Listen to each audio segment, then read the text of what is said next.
Hello everyone, boys and girls, how are you guys doing? Hope you're all doing exceptionally well. We are finally here with the Savii Sit Down. You asked for her, you tagged her, and we delivered. One of the most positive people that I know, and one of my personal friends, and I'm very glad to say that. Nadeen Yateem, how are you doing? I'm good. It's so nice to see you again. Finally, it's been a while, صراحة. Since before COVID Since before and COVID. everything. Yeah, man. So it's a nice way to catch up, صراحة. يعني this is basically why I tried to bring her onto this one, just so that we can catch up. So Nadeen, for anyone who doesn't know you, who are you? Who's Nadeen Yateem? Nadeen Yateem is a lot of things. A lot of things. But I would like to say that Nadeen is a cute, bubbly person who's very positive, but also likes to do Muay Thai, which is a type of martial arts. I also like to explore different sports, different opportunities that I can get. I dabble a little bit with arts, with water paddling and stuff. So, yeah. So there's a huge list of things. There's a lot. So in short, what I could come up with is nice, but can kick your butt if it needs to happen. Kind of. Kind of. Yeah. I wouldn't go to that extreme on a daily basis. Is it just professional? Just for professional purposes. Okay, that's fair. That's it. But how did that start basically? Why did you start Muay Thai? Well, basically, I started Muay Thai because I realized that my entire life I've been sitting down and not really doing much with my life, and I always kind of had this fear growing up for no reason that I would just go on and be like everyone else, and I kind of wanted to do something different, and I kind of wanted to move. So I was asking friends, and they told me, "Hey, you can do something like Muay Thai," and I'm like, "What in the world is Muay Thai? Like, I know kickboxing, I know boxing, MMA, but like, what's Muay Thai?" And they explained it to me. They told me to go to a place, and once I started, I kind of fell in love with it, and it kind of gives me purpose. And it's kind of like my passion in life. Basically, I stopped it for a while when COVID started. And now that I'm starting it back again, it feels amazing, to be honest. And I can't stop it. Like, it's not something that I can stop. That sounds amazing, Salah. So I remember that you've had some experiences also through Muay Thai, some international experiences perhaps. Tell us about that. How did that come up all of a sudden? You're doing Muay Thai and then suddenly it becomes a little bit more than just doing it, like your average Joe. So basically, since I was training, I was consistently training and going to trainings. I wasn't really thinking of going to fights. However, the people around me and the friends around me, like the community, kind of decided to go on fights, but it was here in Bahrain. So once I saw that they were training a little bit more intense and they were going all for it, I was kind of like, I want to be like you. I want to do that too. That's right. So I started off with one small fight in our local gym. Okay. That closed down, unfortunately. And then after that, I kind of got hooked into it. It's kind of like a drug, I would say. And my trainer saw that I had the heart for it and I really wanted to learn and grow with it. And so he gave me fights in Dubai, Abu Dhabi, and then later on in Thailand, I did my first pro fight. Ya salam. All right.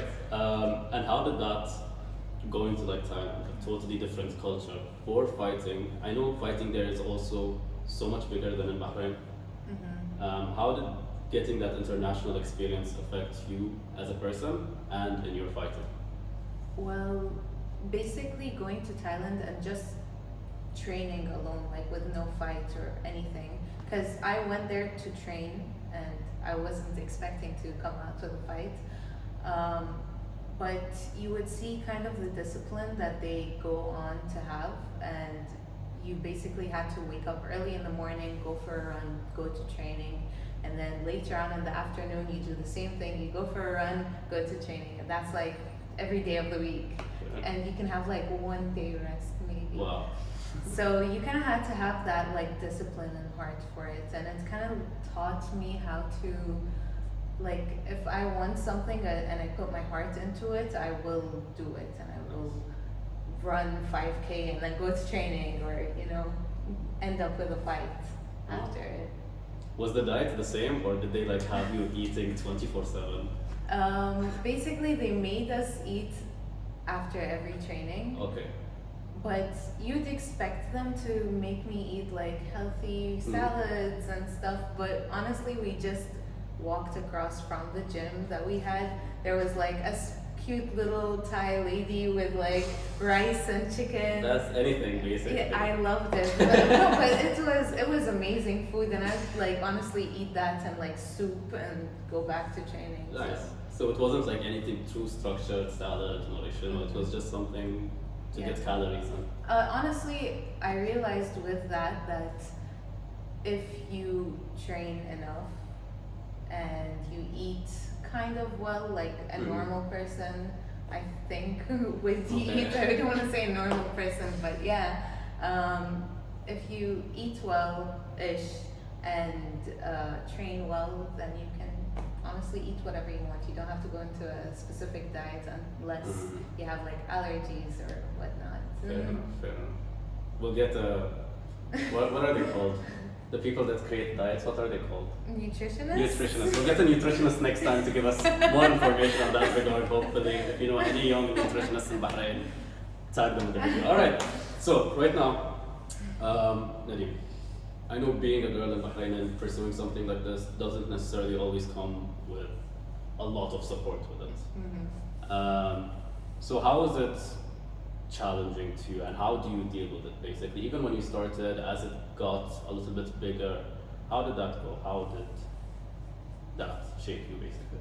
Well, basically a lot of people were kind of against the idea of like a girl doing Muay Thai or fighting or doing like a sport that violent, I would say.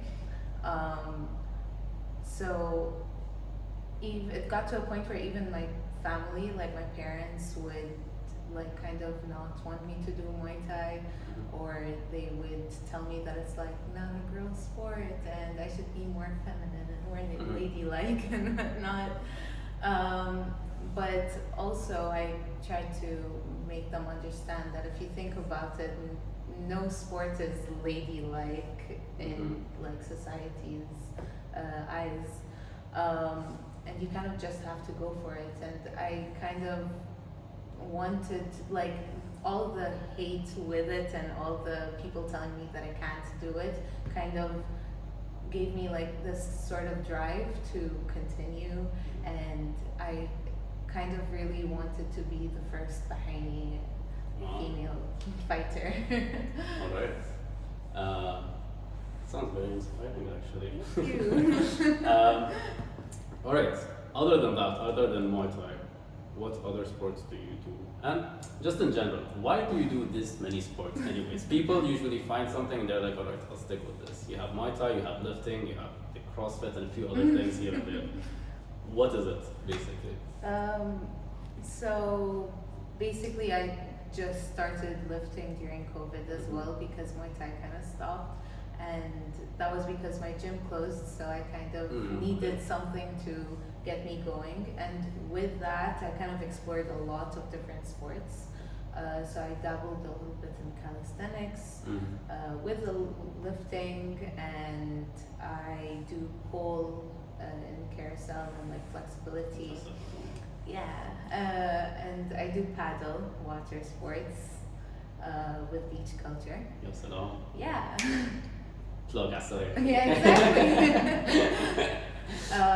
So yeah, I kind of love the rush and like not, you know, those first classes that you go to and you're kind of nervous and you don't know if you'll be good at it or bad at it. So I kind of want to get through with all of these those first classes, so I know that like, okay, I'm good at this and I'm not good at this, just so I can like, if I want to go back to it, I like know the basics and the foundation of it. Interesting. A lot of psychological things to dissect in that. Exactly. But I don't think this is the talk for it. next step. So And the next episode of Savii Sit Down, inshallah, will go through Nadeen's mind on why she did it. There's many things. All right, Nadeen, I have one last question for you. Yes. All right.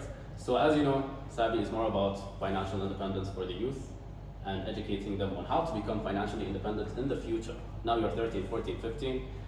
How can you learn things right now that will help you when you're 20, right? And over, of course. So I have a question for you. There is a statistic that says that 86% of Gen Zers are worried and stressed about money. Now, Gen Zers, if you don't know, that is even people who are like 15, 16. So people who are relatively young. In your opinion, why do you think that is?